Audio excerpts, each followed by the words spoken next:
Hi, here we have another Soviet phone from Russia.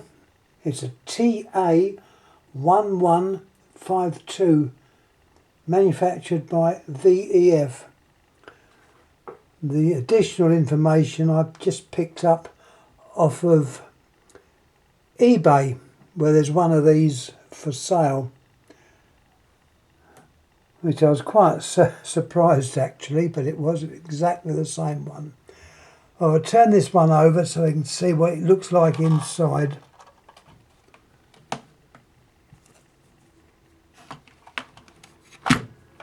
We are losing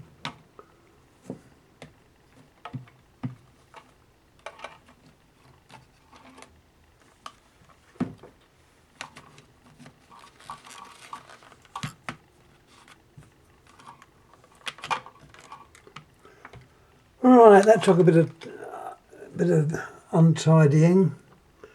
Well, that clip has come out of there from the where the dial goes. It's fitted in there.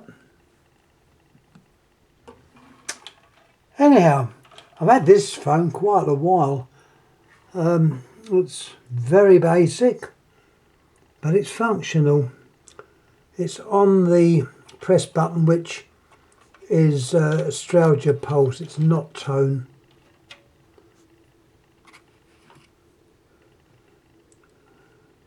Very compacted, the actual innards. Got the cradle springs there, which go across and operate two sets of spring sets, as you can see, when it goes across. Typical Russian made. Recognise similarities in the bell. Not a bad bell actually. Adjusted okay. Both bells, or each bell, is set at a different pitch. So they're two separate bells or gongs, as you can see there. That one's obviously got thicker metal than the other one, so the note is different. These are two brackets which hold the dial on. You've got your innards, I say the innards, the workings of it. Induction coil. Two capacitors. One obviously used in the bell circuit.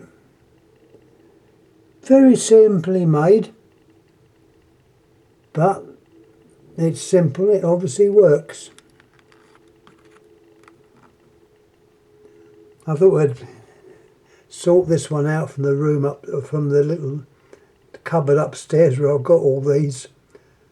I've still got plenty more to go. So I thought we'd have this one up. It's, as I say, another Russian one. There's the keypad. Turning over.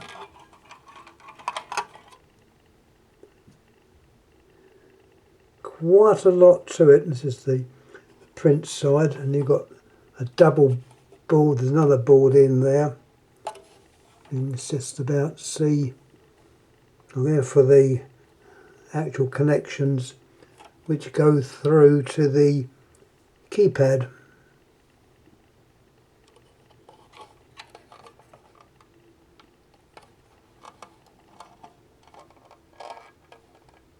And some more connections here. These are actually wire connections, I believe, in where that is just fitted over and presses down and makes contact with it, so I won't be taking it off.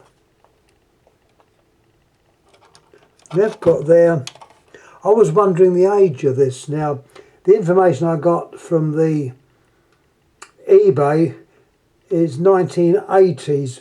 Well, this one, with the, it looks like a date on the back, is 83. And further added to this is this capacitor there, which has got 82. Various chips in there. Resistors. Quite a well made device. Plastic cover around it. I like the way with Russia they often put a screw in and then blob it over with a bit of sealant, so they know jolly well if you've ever taken the back off, there's the other screw, but to take this back off you'd have to undo that, which I'm not going to do. You've also got a number 684, I don't know what that means. You've got a couple of numbers there as well. Not too bad. Now the case is in good nick. It's still polished up quite well. And we've got a diagram, TA1152, which number also corresponds to the telephone itself. And there's the diagram. Let's do it in two parts. I'm showing the connections. You've also got your, this actually shows the board. Yep, and you've got your three connections there to the handset. The wires coming in the line. You've got your connection for the bell. This looks like it's wired up right. And you've got the other wires which go off to your touch, oh it's not touch tone. Looks like half of that is still in there, I don't know, I'm not going to try and take it out, it'll probably just disintegrate. But those wires down there would go off to the keypad. And now, that is more or less it. Any comments please ask. Oh, let me show you the receiver. It's in good nick. It's nicely built. I'm not going to take it apart. But it's obviously held in by two screws. And this black cover comes off, exposing the receiver and transmitter. And the top of it is shaped, and the colour of that is the same colour as the cover. So yeah, I was surprised actually. I found another one of these on eBay, reasonably priced as well, but as I've got this one I don't really need another one. So that was that. Recapping again, VEF model TA1152. This one was dated 1983. The capacitor in the unit there is 83. There's no dates on the actual circuit diagram. So yeah, I could say that is it. It says on there, nothing on that thing now. Oh, wait a minute, I've got another one down here. It pays to look. The capacitor there is dated 83. Not interesting, they normally put a date on these things. The other capacitor in there is obviously under the,